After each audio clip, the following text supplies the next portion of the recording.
Guys, welcome back to my channel. It's me, your host, Felicios, and according to the title, you already know what's gonna go down.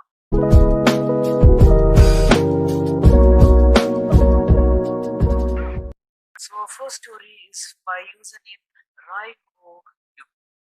Hope I pronounced it right. Entitled parents at Chick-fil-A do not recognize the meaning of closed. Hey, it's me, the one Chick-fil-A guy again. Anyway, like I said, I've got a few stories to share from this whole COVID fiasco. So here's another one for you. Today, I'm going to be telling the tale of the family who did not recognize that we are privileged to close whenever we need to.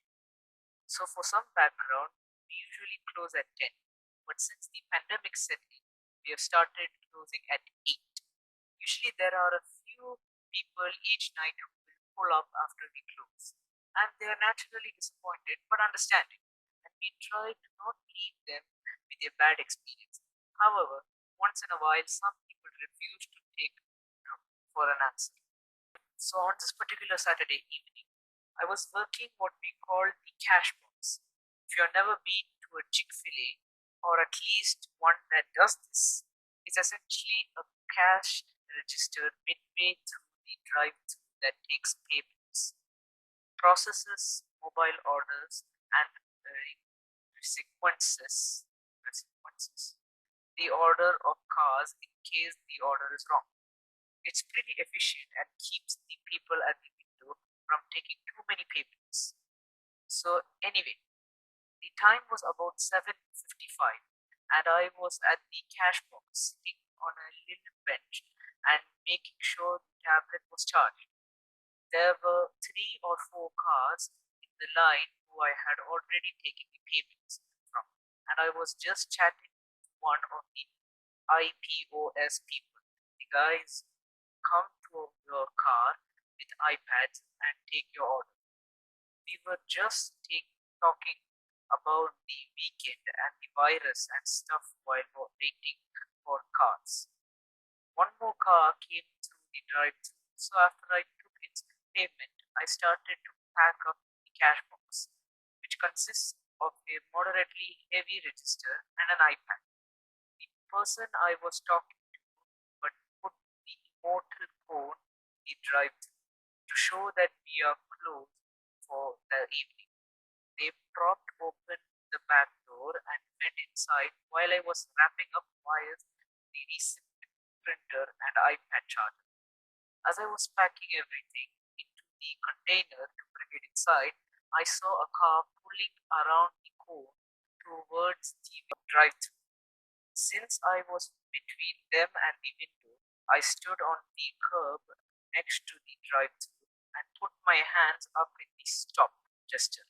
I checked my phone and it read 8:04. So we were definitely closed with only one car in line. The car was a red minivan being driven by a fairly large, stomach-wise anyway, white dude with a woman in the passenger seat.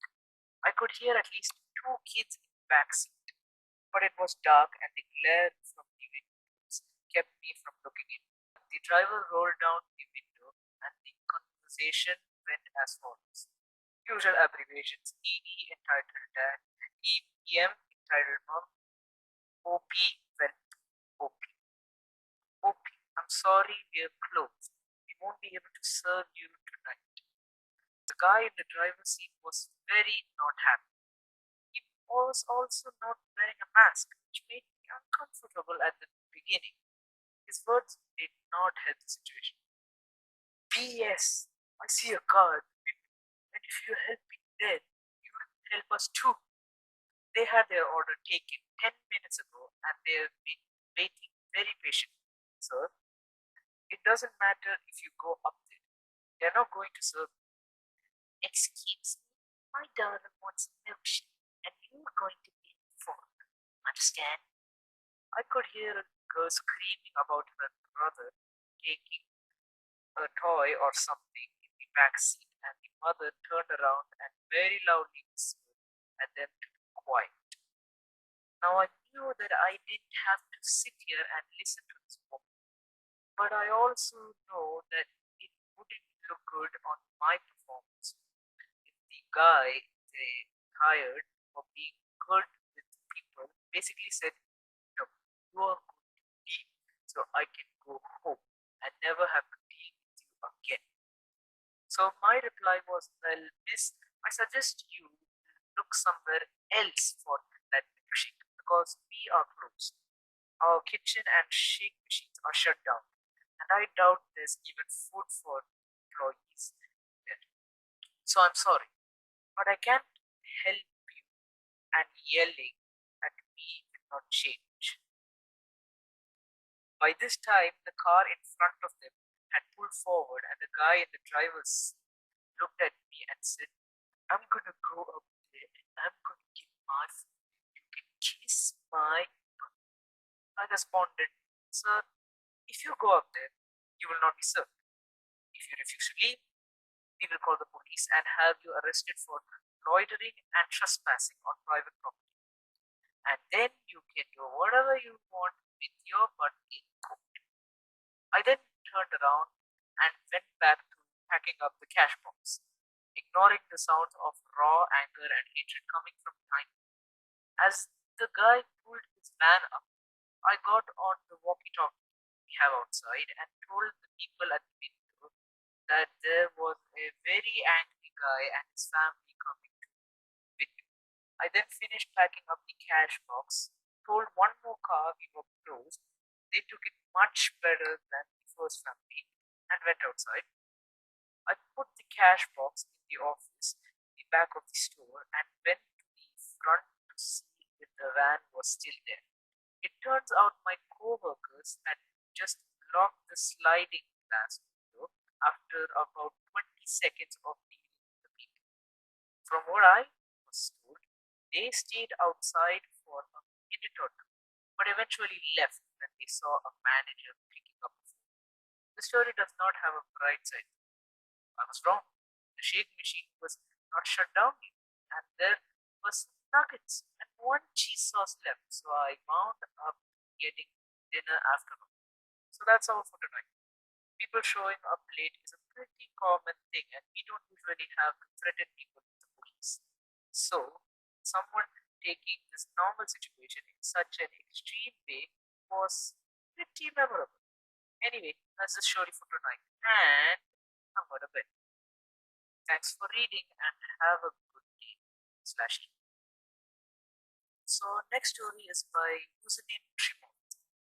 I saved a kid from drowning, and the dad threatened to call the police on me. So here's the context. I'm visiting my grandparents here in Fulton, Kentucky. I love going to the lakes, so we go to one called Real Foot Lake.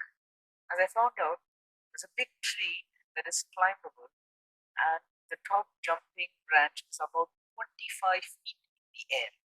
Most people were jumping from about 10 feet, but one kid about 15 years old wanted to jump from the top also. So when he gets up there and goes, he lands on his back. I guess he didn't know proper diving technique. I wait for him to move out of the way or something. The trees in Kentucky, Tennessee are in the water and kind of far out in the lake. But he pops up saying, "Help, he can breathe, he can swim," and nobody else was paying attention to him. So I jumped down and swim to him. He's a pretty big guy, bigger than me, and I had to swim underneath to keep him afloat and push him to shore. Once we got there, his parents asked what happened and told them the story. The mom seemed to care for her son. So our next story is from OMZ underscore crisp.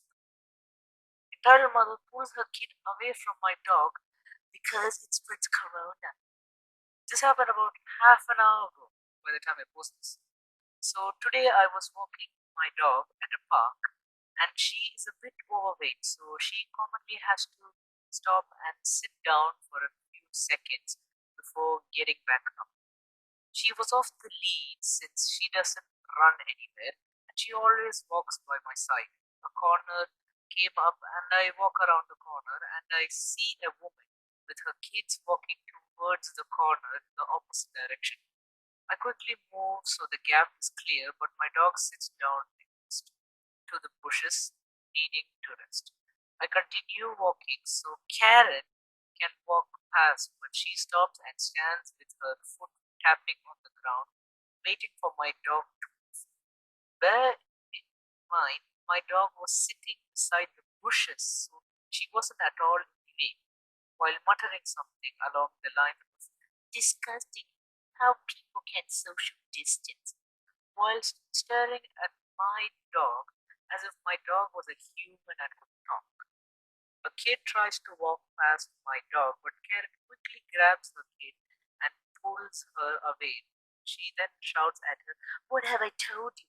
I've told you so many times. Don't walk past the dog because it spreads corona. How many times do I have to tell you?" I called my dog away from this crazy moment, and my dog comes running up to me. Bear in mind, my dog is not big. She's just a little bit bigger than a chihuahua, and she's all around her. But as Karen is about to walk off, she gives me a nasty look and says, "Disgusting." I ignored her and continued to walk with my dog. The end. Okay, guys, that's the end of the video. I do really hope you enjoyed the video. If you did, leave a like, share, and subscribe.